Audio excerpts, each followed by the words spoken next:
Hola, hola, espero que se encuentren todos muy bien en el curso cuarto año básico, tanto mis estudiantes como también los apoderados. Hoy día vamos a comenzar con una clase que es la continuación de la anterior. ¿Recuerdan que en la clase anterior habíamos hablado sobre la leyenda, las características de la leyenda y las había dejado una actividad en el libro? Bien, hoy día vamos a hablar sobre el mito. ¿Por qué? Porque el mito es muy parecido a la leyenda, ¿ya? Pero tienen algunas diferencias. ¿Cuáles son estas diferencias? ¿En qué consiste? ¿Cuál es su estructura? Todo eso lo vamos a ver en la clase de hoy, ¿ya? Primero que todo, les voy a dejar el objetivo de aprendizaje para que lo puedan anotar en el cuaderno. El objetivo es conocer las características del mito y sus principales elementos. ¿Ya? Entonces, ese sería nuestro objetivo de aprendizaje. Les recuerdo antes de comenzar que esta clase, como es grabada, la pueden ir pausando cuantas veces sea necesario por si necesitan resolver alguna duda, hay algo que no entendieron y pueden devolver así el video. Bien, comencemos entonces.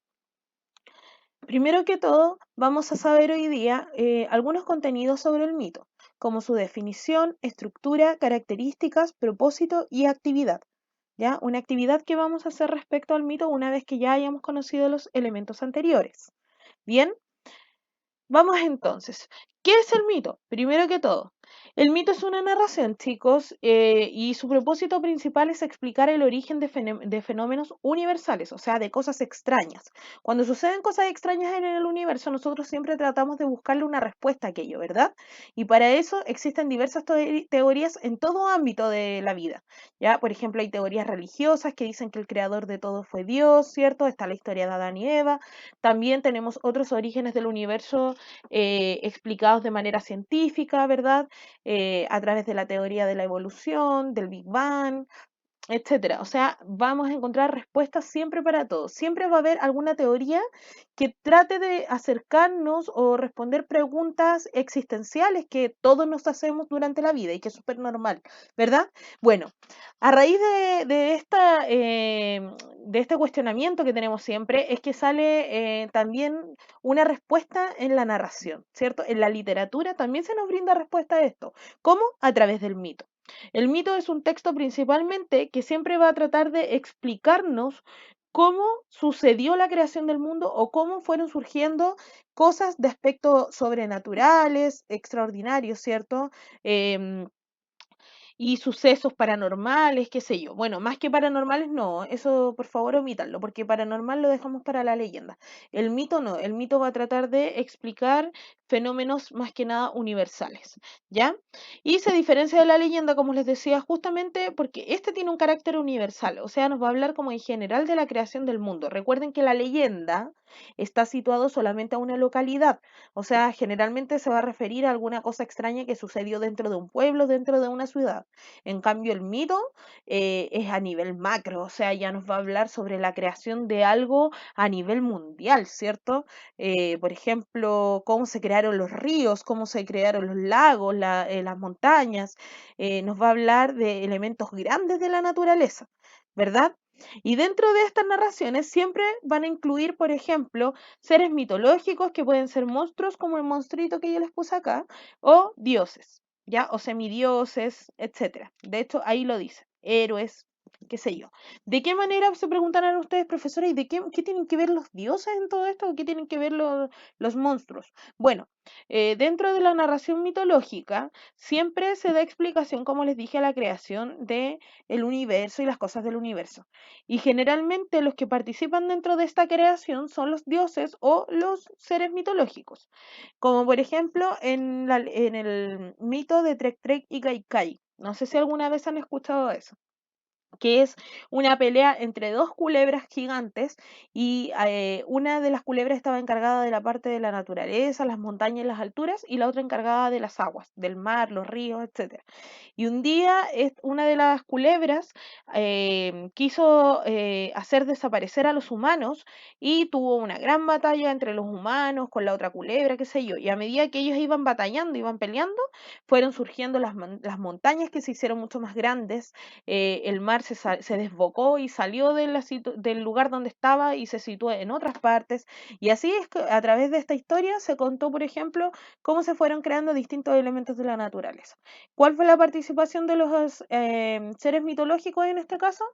Fue más que nada la situación que ellas estaban viviendo hizo que fueran surgiendo todos estos elementos. Bueno, como ustedes saben, antiguamente en la narración épica se hablaba mucho de héroes y de dioses. Los dioses eran los que tomaban las riendas de la vida de las personas y los que tomaban decisiones. A partir de la opinión de los dioses y de todo lo que ellos decidieron sobre las personas, es que las personas actuaban. Hoy en día no, ¿cierto? Hoy en día ya no hay tanta creencia en los dioses y nosotros vamos actuando de acuerdo a nuestro propio destino, ya al azar, a las decisiones que vamos tomando y no porque un dios nos dijo o no nos dijo algo, ¿ya? Pero antes era así y la mitología tiene que ver mucho con esto, con los relatos antiguos que tratan de explicar eh, las creaciones de las cosas entonces a través de dioses, ¿ya? Generalmente. Entonces, el mito siempre va a hablar de la humanidad completa, no solamente de una localidad específica, ¿ya? Porque esta es una narración que es parte de la tradición oral también de los pueblos, ¿ah? Ojo con eso, ¿ya? Y sus principales características son, primero, como les dije anteriormente, intentar explicar el origen de los fenómenos universales, ¿ya? Como punto número dos, que los personajes siempre van a ser seres sobrenaturales. Generalmente los humanos van a ser un complemento en esta historia, pero los protagonistas van a ser los dioses y los seres sobrenaturales.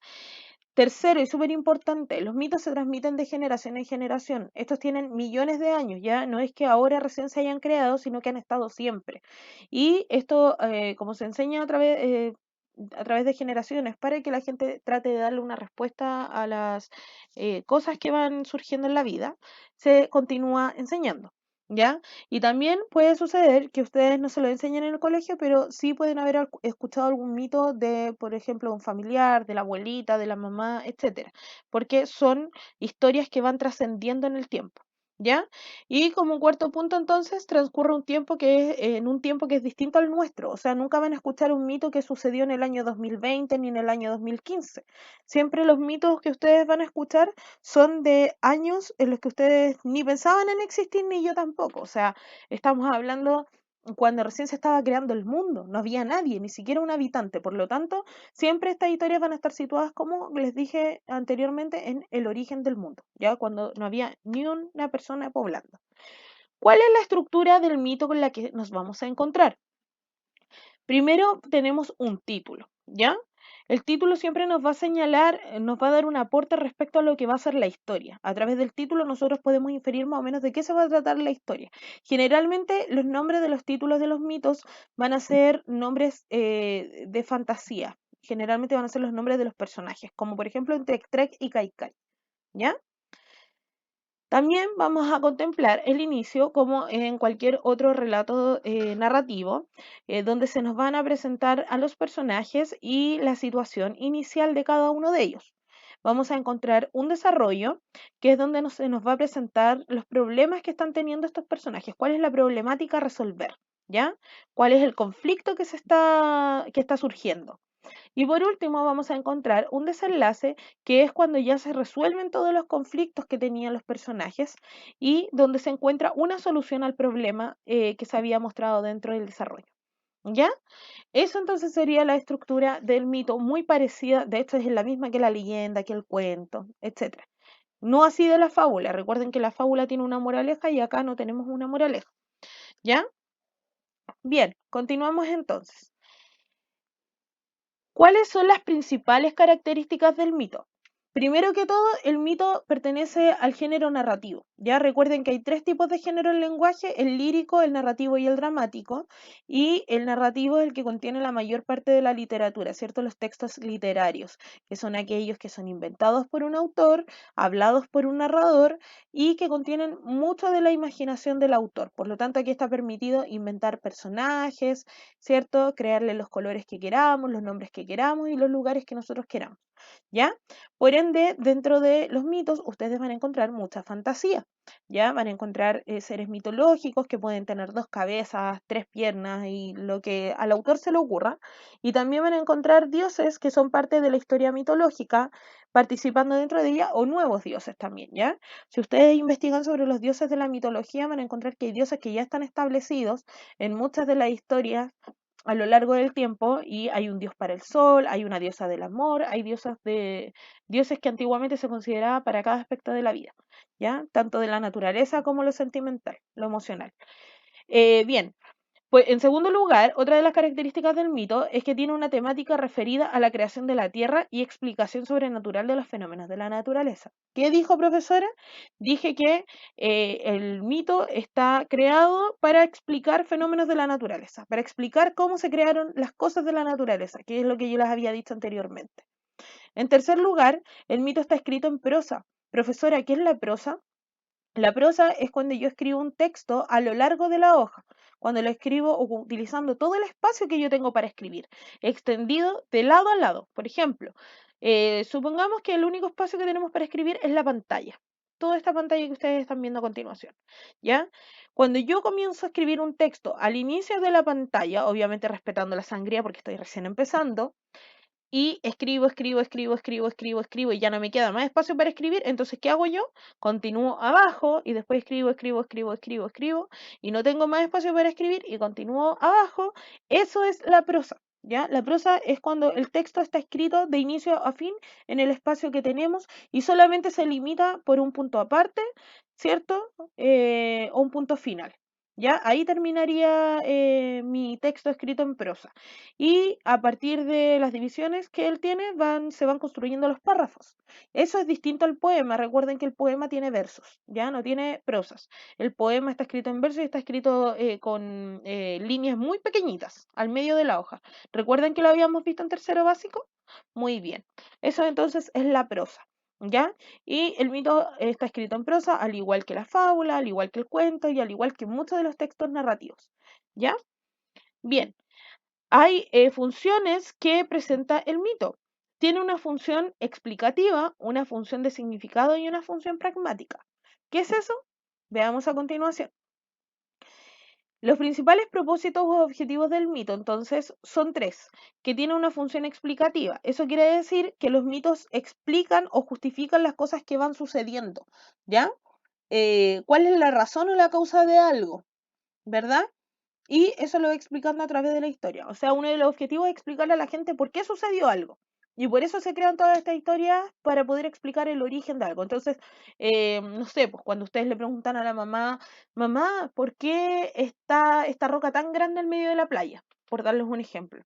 Y la mamá le cuenta una historia, mira, cuando llegaron los indios con los españoles y todo el tema, ¿cierto? Bueno, cuando no hay una explicación lógica para algunas respuestas, se crean los mitos. Vuelvo a reiterar, ¿ya? En donde se inventan distintos personajes y se inventa toda una acción que realizaron estos personajes y por algo apareció, por ejemplo, esa montaña que estaba ahí, ¿ya? Está en su total libertad si usted quiere creer la historia o creer otra historia o verle el lado más lógico, pero eh, también sirven para entretenernos, aparte de poder escuchar una versión distinta de las cosas, ¿cierto? Esa es la función explicativa del mito. La función de significado se refiere a que los mitos no son solamente historias que van a brindar explicaciones, sino que también van a dar un consuelo, un objeto de vida o calmar a los individuos. ¿A qué se refiere con esto? No es que yo esté tan desesperada por querer saber algo, pero si yo tengo una inquietud respecto a a la existencia de esa montaña y la quiero saber y nadie me la explica, obvio que voy a estar intranquila y voy a quedarme tranquila recién cuando me den una respuesta. Si yo escucho algún mito sobre esta montaña, puedo creerlo o no creerlo, como dije anteriormente, pero a lo mejor me voy a quedar más tranquila con una respuesta eh, un poco más cercana a lo que yo quería escuchar. Por eso es que esta brinda un poco de tranquilidad y calma a las personas. ¿Ya? A eso se refiere. Así sucede con los mitos que hablan de la muerte, el sufrimiento o la victoria. A ver, aquí voy a tocar un tema súper delicado. Yo no sé, niños, si ustedes o alguna persona de su familia han perdido a alguien, ¿ya? Cuando ocurren muertes dentro de la familia, ya sea de una mascota, de un ser querido, de un familiar, ¿ya? Nosotros siempre empezamos a cuestionarnos las cosas. ¿Y qué hubiese sucedido si yo hubiese hecho esta otra acción? ¿Qué hubiese pasado si yo le hubiese dicho te quiero? ¿Qué hubiese, etcétera? ¿Cierto? Entonces, hay muchas creencias a partir de la muerte, por ejemplo, que la gente se va al cielo, que ellos ven una luz, que ven un túnel, que ellos pueden venir a visitarnos a través de su espíritu. Bueno, como ustedes pueden darse cuenta, todas esas cosas que yo acabo de mencionar respecto a la muerte no son cosas comprobables. Nadie en realidad me puede decir, oye, mira, yo lo vi, yo lo viví, tengo una prueba, mira esta foto, aquí está mi papá visitándome muerto, ¿cierto? Sin embargo, la gente trata de buscar un consuelo a raíz de estas explicaciones, ¿ya? Y a mí también me pasa, por supuesto que sí, porque todos tratamos de conformarnos con saber que nuestro ser querido a lo mejor está en el más allá y está feliz, nos está mirando y efectivamente está en el paraíso. Y aunque yo no pueda comprobar esa situación, si me trato de convencer, me puedo quedar más tranquila. Por eso es que el mito no solamente es una historia cualquiera, sino que también le puede dar un significado a nuestra vida, ¿ya? Al igual que cuando nosotros escuchamos cosas que no las hemos comprobado, sin embargo nos convencemos de que sí son así, ¿ya? No sé si me entienden un poco la idea. Bien, y por otro lado tenemos un significado pragmático. Esto quiere decir que el mito es la base de las estructuras sociales y las acciones. A veces las sociedades funcionan en torno a los mitos. Ya hay muchas sociedades, chicos, que creen en sus mitos y ellos se rigen en base a los mitos. Por ejemplo, si ustedes van a India, se van a dar cuenta que la cultura de ellos es totalmente diferente a la de nosotros. Por ejemplo, aquí en Chile, si tú ves una rata, saltas, te subes arriba de la silla y no y te da mucho asco, ¿verdad? Pero si tú viajas a India, te vas a dar cuenta que tienen un templo para las ratas, que las ratas son sagradas, que son vistas como dioses. Y tú te puedes preguntar, ¿pero cómo? ¿Cómo ellos hacen algo así? Bueno, ellos tienen sus propias creencias, ¿verdad? A ellos les contaron una historia, ellos la creyeron, la respetan, la internalizaron y para ellos es así, ¿bien? Entonces, todos tenemos que respetar. Entonces, también el mito es la base de muchas sociedades, ¿ya? Y así, como dice, marca una línea genealógica. ¿Por qué? Porque esto lo van viviendo de generación en generación a lo largo de toda la vida de las personas. ¿Ya? Ellos desde que nacen hasta que mueren allá en India aman a las ratas. ¿Ya? Y a las vacas también son sagradas, por ejemplo. ¿Ya? Y determinan entonces quiénes pueden gobernar o no. Entonces, esos son tres propósitos que tiene el mito. O sea, no es solamente un texto vacío con palabras para entretenernos, sino que tiene muchas funciones más.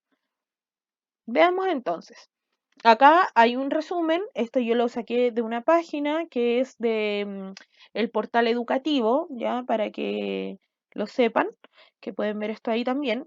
Y es un resumen de lo que es el mito y lo encontré súper bueno, de lo que habíamos conversado recién, ¿cierto? ¿Qué es el mito? ¿Cuáles son sus elementos? Este contiene un narrador que siempre habla en tercera persona. En tercera persona quiere decir que él se refiere a los personajes que no están cerca de él, o sea, él habla de él o ella, ¿cierto?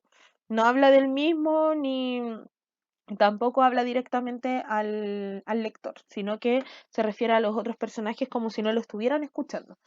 También tiene personajes que generalmente eran dioses o seres sobrenaturales y el tiempo y el espacio se sitúa al origen del mundo, como les dije anteriormente, y la acción entonces es que influyen demasiado los dioses. Ellos son los que toman las principales decisiones sobre los seres humanos y las consecuencias de vida de los seres humanos está pactada por los dioses.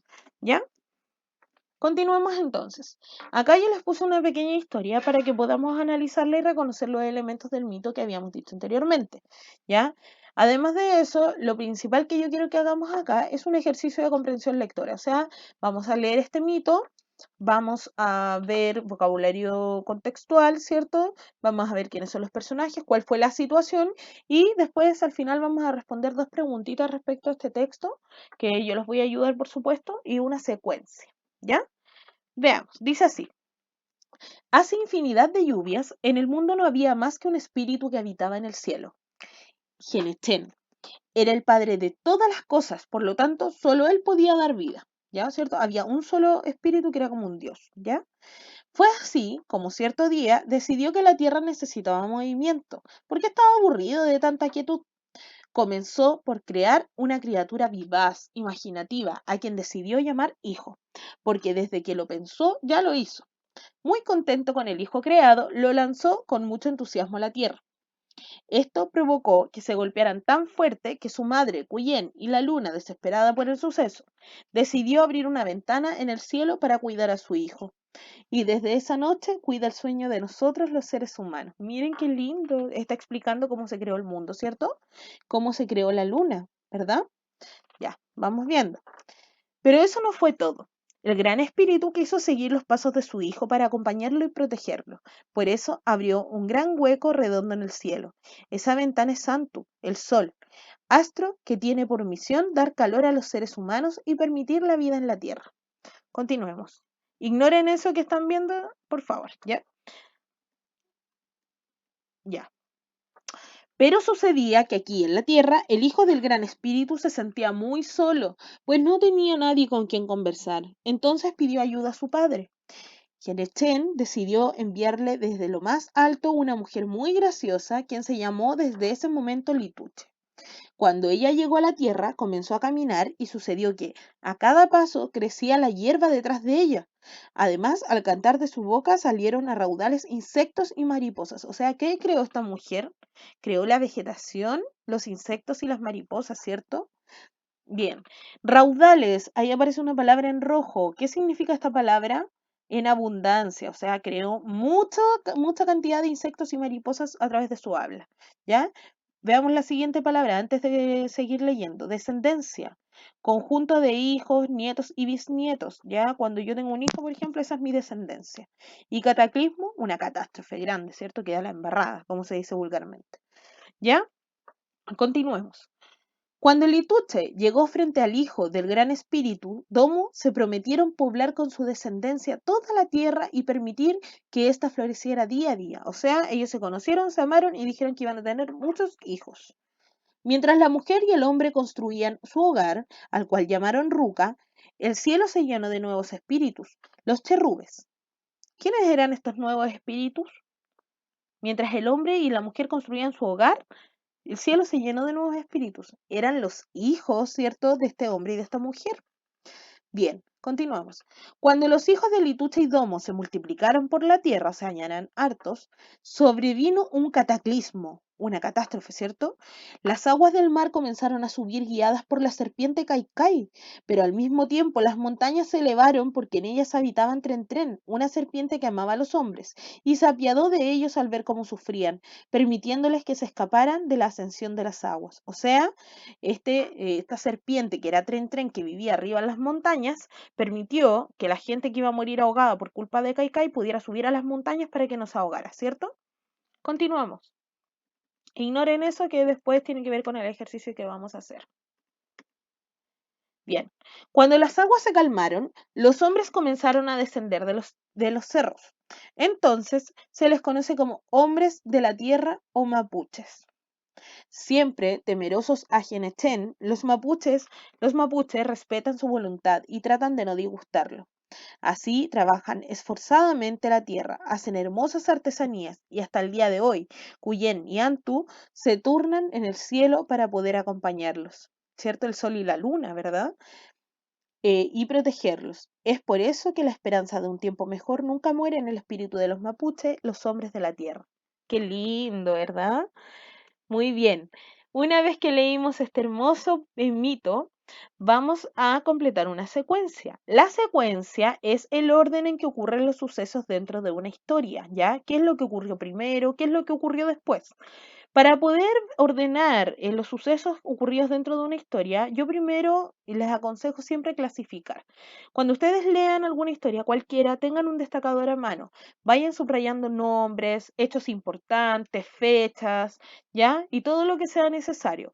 Esta acción les va a permitir contestar con mayor facilidad las preguntas porque ya van a tener más o menos identificados los sucesos importantes y también identificar, enumerar los hechos, cómo ocurrieron las cosas, ¿ya? Una secuencia es muy importante, ya que si yo no tengo una secuencia dentro del texto, sería demasiado difícil comprenderlo, ¿ya? Nadie comprende una historia si a mí me la cuentan desordenada, ¿verdad? De fin a inicio, por ejemplo, siempre de inicio a fin ordenada. Ya chicos, entonces, el primer suceso, me dice acá, es que los hijos de Lituche se multiplicaron y poblaron la tierra. Número 2, el hijo de Genechen estaba solo y su padre le envió una mujer. 3, la serpiente Tren Tren salvó al pueblo mapuche. 4, el gran espíritu envió a su hijo a habitar la tierra. Y 5, hubo un cataclismo que inundó todo. Acá tenemos que poner el número del 1 al 5 y enumerar qué sucedió primero y qué sucedió después, siendo 1 lo primero que ocurrió y 5 lo último que ocurrió. ¿Ya? Entonces, ¿qué creen ustedes que fue lo primero que ocurrió? ¿Que los hijos de Lituche se multiplicaron y poblaron la tierra? ¿El hijo de Genechen estaba solo y su padre le envió una mujer? ¿La serpiente Tren Tren salvó al pueblo mapuche? ¿El gran espíritu envió a su hijo a habitar la tierra? ¿Hubo cataclismo que inundó todo? Veamos en el texto, el primer texto. Ahí está, miren. Comenzó por criar una criatura vivaz e imaginativa a quien decidió llamar hijo, porque desde que lo pensó ya lo quiso. Muy contento con el hijo creado, entonces, ¿qué fue lo primero que ocurrió? Mandó al hijo a la tierra. Y eso estaba dentro de los hechos, ¿cierto? A ver dónde está. Los hijos de Lituche se multiplicaron. El gran espíritu envió a su hijo a habitar la tierra. Entonces sería el número 1. Muy bien. Veamos ahora, ¿cuál sería la acción número 2 que ocurrió después de que llegó este hijo a la tierra? ¿Hubo un cataclismo? ¿La serpiente Tren Tren salvó al pueblo? ¿El hijo de Genechen estaba solo y su padre le envió una mujer? ¿Los hijos de Lituche se multiplicaron y poblaron la tierra? El hijo de Genechen estaba solo y su padre le envió una mujer, ¿cierto? Porque primero llegó él, después estaban solos, ¿ya? Y bueno, ahí les soplé. Y tercero, tuvieron hijos, ¿verdad? Era imposible que tuvieran hijos sin conocerse antes. Vamos viendo, comprobemos. Ahí está efectivamente. Ah, no, estaba acá. Ahí está entonces. Número 2. Genechen decidió enviarle desde lo alto a una mujer muy graciosa que se le llamó que en este momento se llamó Lituche. Y después de eso, el cielo se llenó de nuevos espíritus, los cherrúes, que eran los hijos de estos personajes, ¿verdad? Y vamos viendo. Miren, número 4. Sobrevino un gran cataclismo. Las aguas del mar comenzaron a subir. Y luego la serpiente se apiadó y los ayudó. ¿Ya? Entonces ahí teníamos todas las acciones. ¿Qué ocurrió entonces como número 4? Vino un cataclismo, muy bien. Y número 5, la serpiente Tren Tren salvó al pueblo mapuche. Excelente. Vamos ahora a preguntas básicas. ¿Qué elementos de la naturaleza fueron creados con el canto de Lituche? Recuerden que Lituche era esta mujer que cuando caminaba crecía los pastizales y cuando cantaba, ¿qué ocurría? El cielo y la lluvia se creó, las plantas y las hierbas. C, el sol, la luna y las estrellas. O D, los insectos y las mariposas. Los insectos y las mariposas, ¿cierto que lo habíamos comentado de hecho? Y habíamos visto dentro del vocabulario que fueron muchos insectos y muchas mariposas que ella creaba a medida que iba hablando, ¿cierto? O sea, que iba cantando, ¿ya? Pregunta número 2. Según el texto, ¿a qué se dedicaron los mapuches después del cataclismo? ¿A tejer y a bordar? ¿A sacar minerales de la tierra? ¿A fabricar casas y cultivar la tierra? ¿O a cultivar la tierra y hacer artesanías? A cultivar la tierra y hacer artesanías. Muy bien, recuerden que ellos, los mapuches, son muy talentosos con sus manos y tienen demasiado ingenio. Ellos han creado instrumentos musicales, han creado su propia loza, han creado mucho tipo de artesanía, ¿ya? Entonces, y esto es parte de la vida real. Lo que pasa es que se está tratando de explicar el por qué suceden las cosas a través de un mito, a través de una historia fantasiosa, pero en el fondo lo que nos están explicando son hechos que suceden realmente, ¿ya? Muy bien, chicos, yo les agradezco mucho por haber estado en mi clase de hoy y les voy a dejar una actividad para que la realicen, por favor, con calma y después me la mandan a mi mail. Van a abrir el libro de lenguaje Ya en la página 144 van a leer el texto, el mito que ahí aparece y responden sus preguntas.